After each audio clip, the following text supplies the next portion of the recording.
في القلب مشاعر أخفيها قد أشرقت الشمس عليها عن خطط لم أعبأ فيها ستكون بأيامي فرقا فحياتي قبل الحلقات تيه بضياع.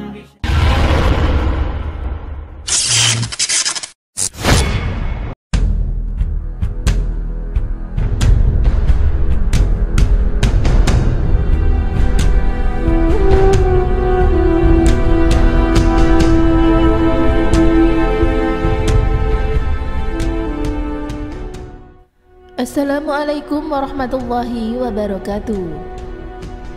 Dalam surat Yasin ada kisah menarik yang terkait dengan dakwah.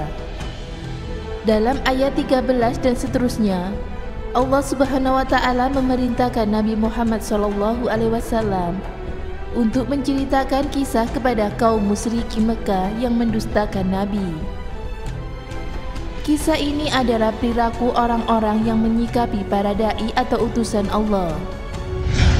Disebutkan di sebuah negeri yang menurut beberapa sumber disebut dengan negeri Antakia didatangi oleh 3 orang utusan Allah.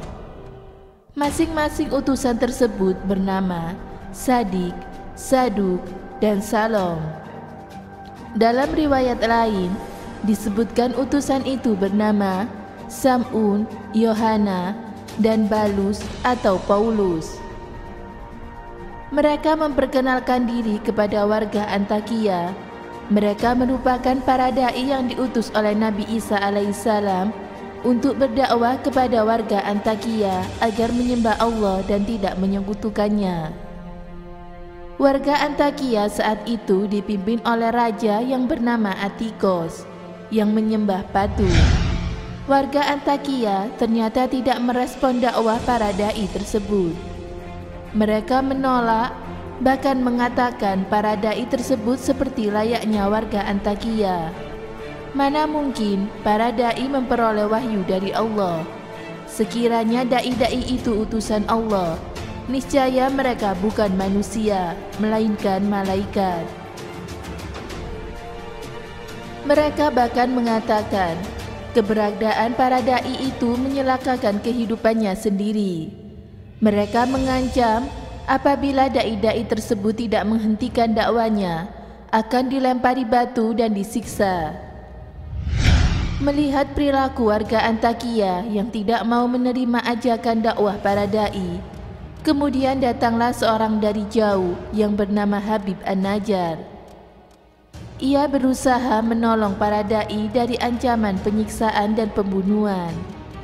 Habib An-Najjar menasihati kaumnya agar mengikuti ajakan atau dakwah para dai. Lalu, Habib mengatakan, ikutilah orang-orang yang dalam berdakwah tidak meminta imbalan, karena mereka adalah orang-orang yang mendapat petunjuk dari Allah Subhanahu wa taala. Al-Quran Surat Yasin ayat 21. Kisah Habib An-Najjar ini kemudian menjadi firman Allah karena difirmankan di dalam Al-Quran. Ayat 21 dari surat Yasin ini sangat tepat dijadikan petunjuk dalam menyikapi perilaku sejumlah dai yang dalam dakwanya menyimpang dari tuntunan Islam.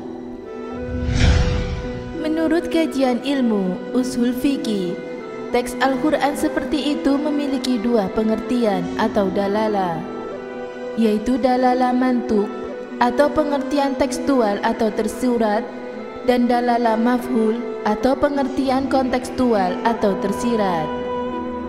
Dalam dalalah mafhul atau tersirat ada 2 macam, yaitu mafhul muwafaqah dan mafhul mukhalafa.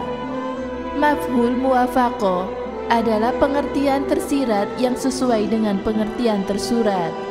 Sedangkan mafhum mukhalafa adalah pengertian tersirat yang berlawanan dengan pengertian tersurat.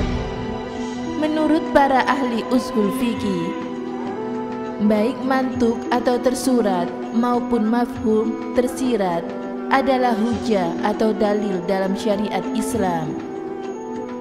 Mafhum mukhalafa Dari ayat di atas adalah Allah memerintahkan kita agar kita tidak mengikuti para dai yang dalam berdakwah meminta imbalan, sebab mereka merupakan orang-orang yang sesat.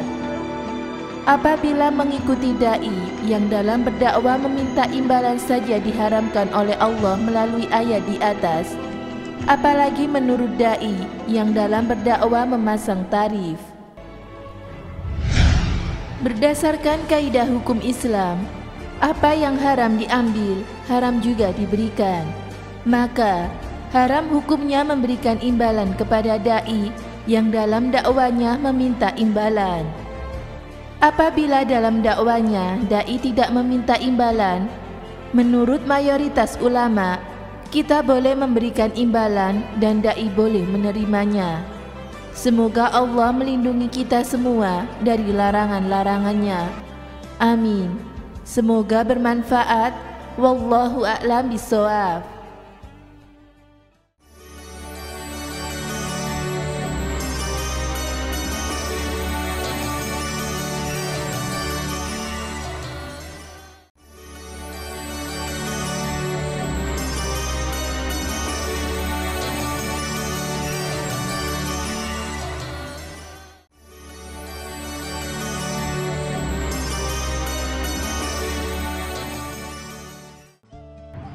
Assalamualaikum warahmatullahi wabarakatuh. Habib An-Najjar bukanlah seorang nabi dan juga seorang rasul, tetapi beliau diceritakan dalam surat Yasin yaitu ayat 20-23. Habib An-Najjar disebutkan dalam surat Yasin tersebut adalah sebagai orang dari ujung kota yang bergegas menemui kaumnya untuk beriman kepada para dai utusan Nabi Isa. Ketika menerima ajakan dari Habib An-Najjar untuk beriman kepada dai utusan Nabi Isa, penduduk Antiokhia marah dan murka. Mereka tidak terima dan tidak mau mendengar nasihat dari Habib An-Najjar.